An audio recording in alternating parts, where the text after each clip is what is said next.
You payah mana bangun ni ustaz? Gagak kan. Abang, api mana? Pi neraka. Tuan-tuan biar bangun. Gagak dah bangun. Semayang sama-sama. Abang, jom kita salat subuh sama-sama. Suami pun masuk. Janganlah kita masuk kumuh-kumuh ambil wuduk tu jadi imam dengan mata pewai kan. Allahu Akbar. Yang anak belakang ni yang ngantuk, bini belakang standby.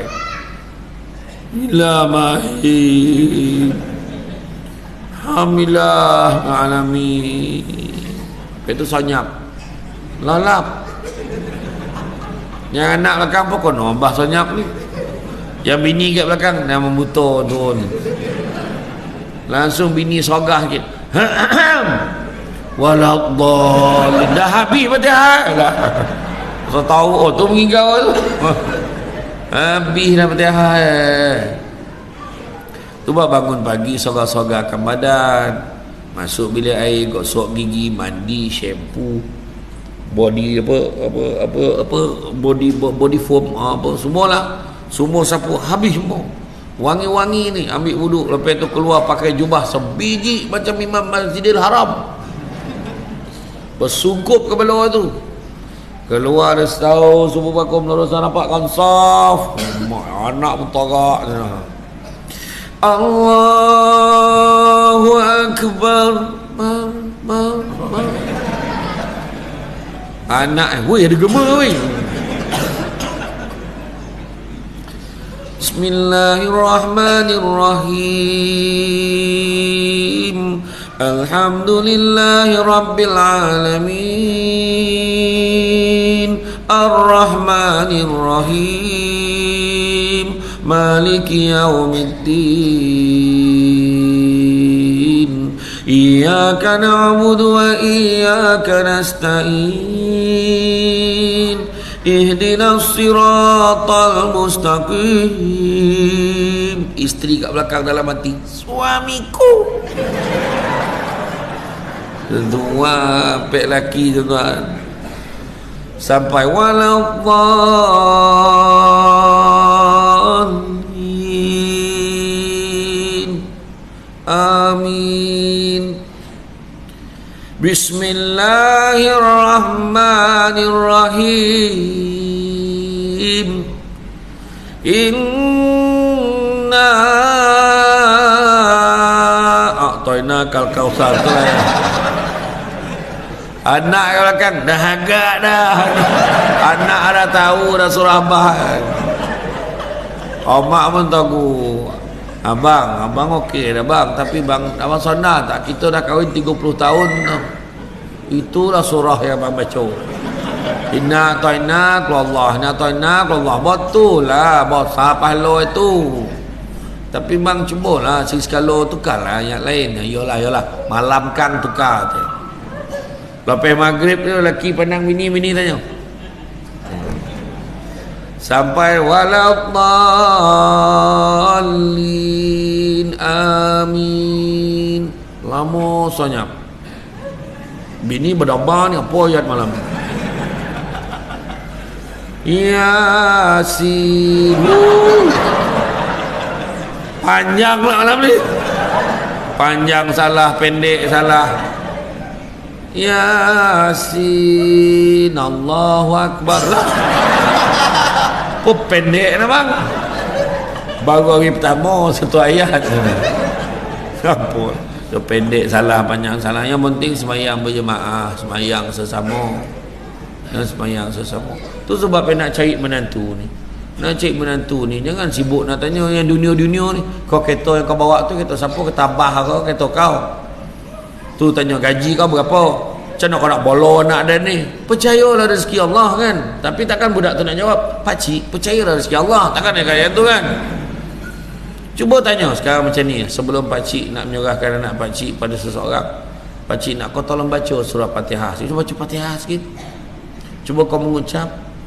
Cuba kau istighfar. Sembahyang jenazah berapa rakaat?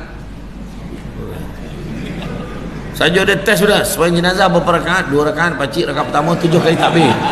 Itu sembahyang raya bingai dengan ada. Kau confident dia jawab kan. Itu yang ada 3 budak datang rumah tu. 3 budak datang rumah tu. Siapa nama kau tu? Siapa nama kau? Pakcik, siapa nama kau? Nama saya Duha. Kau baca surah Duha. Oh, senyum nak. Bismillahirrahmanirrahim. Wadduha wal laili idza saja ma waddaka rabbuka wa ma qala. Nama kau siapa? Nama saya Anas, pakcik. Kau baca surah An-Nas. Qul a'udzu birabbin nas. Senyum budak tu. Budak ketiga dah berpeluh. Nama Yasin.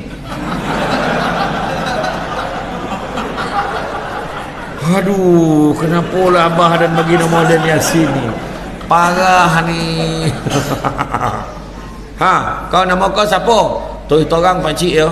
Nama saya Yasin, tapi mak ayah saya panggil saya Qul Huwallahu Ahad dah. Pak Bona memongong gila tu. Lagi panjang lah nama kala nama betul. Memongong nipu tu kan. Aduh kan. Suruh solat, suruh semayang ya.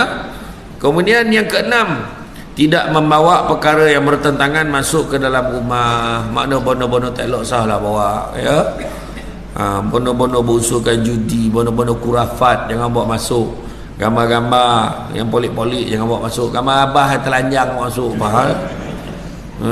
Seni dia tu, otak itu seni, jangan ya. Keringat tu. Kemudian Abu Talha meriwayatkan Rasulullah SAW bersabda, malaikat tidak akan masuk ke dalam rumah yang di dalamnya ada anjing dan gambar patung atau lukisan. Muttafaqun alaih. Jadi mana kita ingat ya, macam anjing tu kita faham lah kan, anjing ni dalam rumah kan. Apa halnya pula anjing ni hanya boleh digunakan untuk menjaga keselamatan ataupun apa, bukan sebagai binatang peliharaan. Tak boleh, tak boleh ya. Orang Islam kena ingat ya. Menggembirakan hati pasangan dengan memberi gelaran yang baik, bagi gelaran yang baik, panggil yang baik-baik, lemah lembut. Macam mana Nabi panggil isteri Nabi? Ya Humaira, wahai pipi kemerah-merahan. Kita pun boleh, wahai pipi yang mungil, wahai pipi yang lonjong. Panggillah kan, tak kisah. Wahai pipi bolang-bolang lah pipi kau, tak ada contoh kan, tak kisah lah. Panggil anja, ling, daling, intan, payung, tak kisah. Maknanya panggilan yang baik-baik, panggilan yang baik-baik. Dia senang kan orang keluarga ni, orang PS. S tu semua sama-sama. Pertama, solat sama-sama. Tu saya dah cerita tadi. Kedua, makan sama-sama. Makan sama-sama. Orang dulu-dulu sibuk macam mana pun malam mesti makan sama. Tengok.